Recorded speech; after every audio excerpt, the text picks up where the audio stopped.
Hi friends, welcome to my YouTube channel.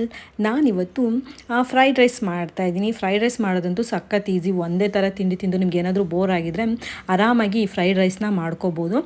ನಾನು already egg fried rice ಹಾಕಿದ್ದೀನಿ. So ಇವಾಗ egg ಜೊತೆಗೆ ಸ್ವಲ್ಪ ವೆಜಿಟೇಬಲ್ಸ್ ಹಾಕಿ ಫ್ರೈಡ್ ರೈಸ್ ಮಾಡಿದ್ರೆ ತುಂಬಾ ಚೆನ್ನಾಗಾಗುತ್ತೆ. ಸೊ ಅದನ್ನ ಇವಾಗ ಹೇಗೆ ಮಾಡೋದು ಅಂತ ನೋಡೋಣ. ಇಲ್ಲಿ ನಾನು ವೆಜಿಟೇಬಲ್ಸ್ ನಿಮ್ಗೆ ಮನೇಲಿ ಏನೇನು ಸಿಗುತ್ತೋ ಅದನ್ನೇ ನಾನು ಕ್ಯಾರೆಟು ಮತ್ತು ಕಾರ್ನ್ ಹಾಕ್ಕೊಂಡಿದ್ದೀನಿ. ಮನೇಲಿ ಏನೇನು ಸಿಗುತ್ತೆ ಅದೆಲ್ಲ ಹಾಕೋಬೋದು ಅಂತೇಳಿ ಎಲ್ಲ ಹಾಕ್ಲಿಕ್ಕೆ ಬರಲ್ಲ. ಕ್ಯಾಪ್ಸಿಕಮ್ಮು ಅದೆಲ್ಲ ಹಾಕೋಬೋದು.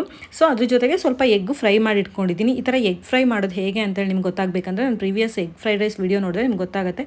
ಜಸ್ಟು ಆಯಿಲ್ ಹಾಕ್ಕೊಂಡು ಎಗ್ಗು ಅದಕ್ಕೆ ಹೊಡೆದು ಹಾಕಿ ಅದಕ್ಕೆ ಸ್ವಲ್ಪ ಪೆಪ್ಪರ್ ಹಾಕಿ ಫ್ರೈ ಮಾಡ್ಕೊಂಡಿದ್ದೀನಿ. ಮತ್ತು ಈ ಸಾಸಸ್ ಎಲ್ಲ ನಿಮಗೆ ಯಾವ ಸಾಸ್ ಸಿಗುತ್ತೋ ಅದನ್ನು ಹಾಕೋಬಹುದು. ಟೊಮೆಟೊ ಸಾಸು, ಆಮೇಲೆ ಸೋಯಾ ಸಾಸ್ ಇಂಪಾರ್ಟೆಂಟು. ಸೊ ಅದನ್ನು ಹಾಕ್ಕೊಳ್ಳೇಬೇಕು. ಇವಾಗ ನಾನು ಆಯಿಲ್ ಬಿಸಿಗೆ ಇಟ್ಕೊಂಡಿದ್ದೀನಿ. ಒಂದು ಪಾತ್ರೆ ಹಾಕ್ಕೊಂಡು ಅದಕ್ಕೆ ಕೊಕೊನಟ್ ಆಯಿಲ್ ಹಾಕ್ಕೊಂಡಿದ್ದೀನಿ. ನೀವು ಬೇಕಿದ್ದರೆ ಯಾವ ಕುಕ್ಕಿಂಗ್ ಆಯಿಲ್ ಯೂಸ್ ಮಾಡ್ತೀರೋ ಅದು ಹಾಕ್ಬೋದು, ಅಥವಾ ಬಟರ್ ಹಾಕ್ಕೊಂಡು ತುಂಬ ಚೆನ್ನಾಗಾಗುತ್ತೆ. ನಾನು ಇಲ್ಲಿ ಶುಂಠಿ ಬೆಳ್ಳುಳ್ಳಿ ಸಣ್ಣಕ್ಕೆ ಹೆಚ್ಕೊಂಡಿದ್ದೆ, ಅದನ್ನು ಹಾಕ್ತಾಯಿದ್ದೀನಿ.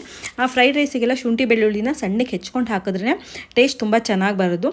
ಅದನ್ನು ಯಾವ ಕಾರಣಕ್ಕೂ ಪೇಸ್ಟ್ ಅಥವಾ ಅದನ್ನು ಜಜ್ಕೊಂಡೆಲ್ಲ ಹಾಕೋಕೆ ಹೋಗಬೇಡಿ. ಮತ್ತು ಈರುಳ್ಳಿನ ಉದ್ದಕ್ಕೆ ಹೆಚ್ಚಿಬಿಟ್ಟು ಹಾಕ್ತಾಯಿದ್ದೀನಿ. ಈರುಳ್ಳಿ ಉದ್ದಕ್ಕೆ ಹೆಚ್ಚು ಹಾಕಿದ್ರೆ ರೈಸ್ ಜೊತೆಗೆ ತಿಂತ ತುಂಬಾ ಚೆನ್ನಾಗಿ ಅನಿಸುತ್ತೆ. ಸಣ್ಣಕ್ಕೆ ಹೆಚ್ಚು ಹಾಕೋದ್ಕಿಂತ ಈ ಥರ ಉದ್ದಕ್ಕೆ ಹೆಚ್ಚಿ ಹಾಕೋಬೇಕು ಫ್ರೈಡ್ ರೈಸ್ಗೆಲ್ಲ. ಆವಾಗಲೇ ತುಂಬ ಚೆನ್ನಾಗಾಗೋದು. ಸಖತ್ ಈಸಿ ಇದು ಮನೇಲಿ ಮಾಡೋದಂತೂ. ನೀವು ಹೊರಗಡೆ ಎಲ್ಲ ತಿಂತಿರಲ್ಲ ಅದೇ ಟೇಸ್ಟಲ್ಲಿ ಬರುತ್ತೆ, ಅದಕ್ಕಿಂತಲೂ ಚೆನ್ನಾಗಾಗತ್ತೆ. ಮತ್ತು ಹೈಜಿನಿಕ್ಕಾಗಿ ನಾವು ಮನೇಲೇ ಮಾಡ್ಕೋಬೋದು. ಹೊರಗಡೆ ಎಲ್ಲ ತಿನ್ನೋದಕ್ಕಿಂತ ಮನೇಲಿ ಮಾಡ್ಕೊಂಡು ತಿನ್ನೋದೇ ಒಳ್ಳೇದಲ್ವ. ನಾವು ಯಾವುದೇ ರೀತಿಯ ಟೇಸ್ಟಿಂಗ್ ಪೌಡ್ರೆಲ್ಲ ಹಾಕ್ಕೊಂಡು ಮಾಡಲ್ಲ. ಸೊ ಅದಕ್ಕೋಸ್ಕರ ಮನೇಲಿ ಮಾಡ್ಕೊಂಡು ತಿನ್ನೋದು ಒಳ್ಳೆಯದು. ನಾನು ಈರುಳ್ಳಿ ಕಟ್ ಮಾಡ್ಕೊಂಡಿದ್ನಲ್ವ, ಅದರೊಂದು ಅರ್ಧ ಈರುಳ್ಳಿ ಹಾಕ್ಕೊಂಡು ಅರ್ಧ ಈರುಳ್ಳಿ ಇಟ್ಕೊಂಡಿದ್ದೆ. ಇವಾಗ ಸ್ವಲ್ಪ ವೆಜಿಟೇಬಲ್ಸು ನಾನು ಏನೇನು ಕಟ್ ಮಾಡ್ಕೊಂಡಿದ್ದೋ ಅದನ್ನು ಹಾಕ್ತಾಯಿದ್ದೀನಿ. ಕಾರ್ನ್ ಮತ್ತು ಕ್ಯಾರೆಟ್ ಅವೆರಡು ಹಾಕ್ಕೊಂಡು ಸ್ವಲ್ಪ ಸಾಲ್ಟ್ ಹಾಕ್ತಿದ್ದೀನಿ. ನೀವು ಸಾಲ್ಟ್ ಮಾತ್ರ ನೋಡಿಬಿಟ್ಟೆ ಹಾಕ್ಕೋಬೇಕು. ಏನಕ್ಕಂದರೆ ಸಾಸಲ್ಲೆಲ್ಲ ಸಾಲ್ಟ್ ಇರುತ್ತೆ. ಸೊ ನೋಡಿಕೊಂಡು ಹಾಕ್ಕೋಬೇಕಾಗತ್ತೆ. ಜಾಸ್ತಿ ಸಾಲ್ಟ್ ಹಾಕ್ಕೊಳಕ್ಕೆ ಹೋಗಬೇಡಿ. ಸಾಸಲ್ಲಿ ಸಾಲ್ಟ್ ಇರುತ್ತೆ ಮತ್ತು ತುಂಬ ಉಪ್ಪಾಗಿಬಿಡುತ್ತೆ. ಹಾಕ್ಕೊಂಡು ಚೆನ್ನಾಗಿ ಫ್ರೈ ಮಾಡ್ಕೊಬೇಕು. ಸಾಲ್ಟ್ ಹಾಕ್ಕೊಂಡು ಫ್ರೈ ಮಾಡೋದ್ರಿಂದ ವೆಜಿಟೇಬಲ್ಸ್ ಎಲ್ಲ ಬೇಗ ಬೇಯುತ್ತೆ. ಅದೊಂದು ಸ್ವಲ್ಪ ಬೆಂದಂದ್ರೆ ಫುಲ್ ಏನು ಬೇಯೋದು ಬೇಡ, ಸ್ವಲ್ಪ ಬೆಂದರೆ ಸಾಕು.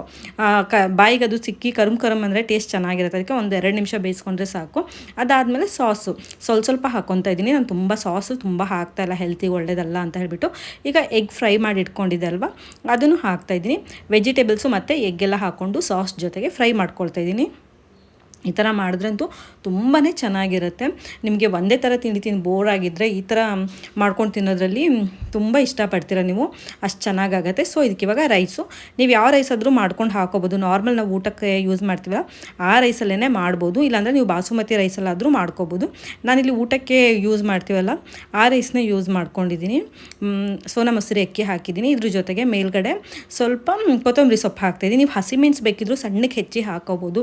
ಬೀನ್ಸ್ ಹಾಕೋಬೋದು. ಅದನ್ನು ಹೇಳಿದ್ನಲ್ವ, ಮನೇಲಿ ಏನು ವೆಜಿಟೇಬಲ್ಸ್ ಇರುತ್ತೋ ಅದೆಲ್ಲ ಹಾಕ್ಕೊಂಡು ಮಾಡ್ಕೋಬೋದು. ತುಂಬಾ ಚೆನ್ನಾಗಾಗತ್ತೆ. ನೀವು ಟ್ರೈ ಮಾಡಿ ನೋಡಿ ಹೇಗಿತ್ತು ಅಂತ ನನಗೆ ಕಮೆಂಟ್ ಮಾಡಿ. ಸಖತ್ ಈಸಿ ಫ್ರೈಡ್ ರೈಸ್ ಮಾಡ್ಕೊಳ್ಳೋದು. ಎಲ್ಲ ವೆಜಿಟೇಬಲ್ಸ್ ಎಲ್ಲ ಹಾಕಿಬಿಟ್ಟು ಎಗ್ ಹಾಕಿ ರೈಸ್ ಹಾಕಿಬಿಟ್ಟು ಸ್ವಲ್ಪ ಹೊತ್ತು ಚೆನ್ನಾಗಿ ಫ್ರೈ ಮಾಡ್ಕೊಬೇಕು. ಫ್ರೈ ಮಾಡಿಕೊಂಡ್ರೆ ಆಗೋಯ್ತು. ಎಷ್ಟು ಈಸಿಯಾಗಿ ಒಂದೊಳ್ಳೆ ಫ್ರೈಡ್ ರೈಸ್ ಮನೇಲಿ ಮಾಡ್ಕೋಬೋದು. ಸಂಜೆ ಸ್ನ್ಯಾಕ್ಸಿಗೆ ಅಥವಾ ಡಿನ್ನರ್ಗೆ ಯಾವುದಕ್ಕಾದ್ರೂ, ಮಧ್ಯಾಹ್ನ ಲಂಚ್ಗೆ ಯಾವ ಟೈಮಿಗಾದರೂ ಮಾಡ್ಕೊಬೋದು. ತುಂಬಾ ಚೆನ್ನಾಗಾಗತ್ತೆ. ಲಾಸ್ಟಿಗೆ ಸರ್ವ್ ಮಾಡ್ತಾ ನಾನು ಈರುಳ್ಳಿ ಇಟ್ಕೊಂಡಿದ್ದಲ್ವ ಅದನ್ನು ಮೇಲ್ಗಡೆ ಹಾಕ್ಕೊಂಡು ತಿಂದ್ರಂತೂ ಸಖತ್ತಾಗಿರುತ್ತೆ. ನೀವು ಟ್ರೈ ಮಾಡಿ ನೋಡಿ ಹೇಗಿತ್ತು ಅಂತ ನನಗೆ ಕಮೆಂಟ್ ಮಾಡಿ. ಹೀಗೆ ನಾನು ಎಲ್ಲ ವೀಡಿಯೋಸ್ನ ನೋಡ್ತಾ ಇರಿ. ಲೈಕ್, ಶೇರ್, ಕಮೆಂಟ್ ಮಾಡೋದನ್ನ ಮರಿಬೇಡಿ. Thank you all.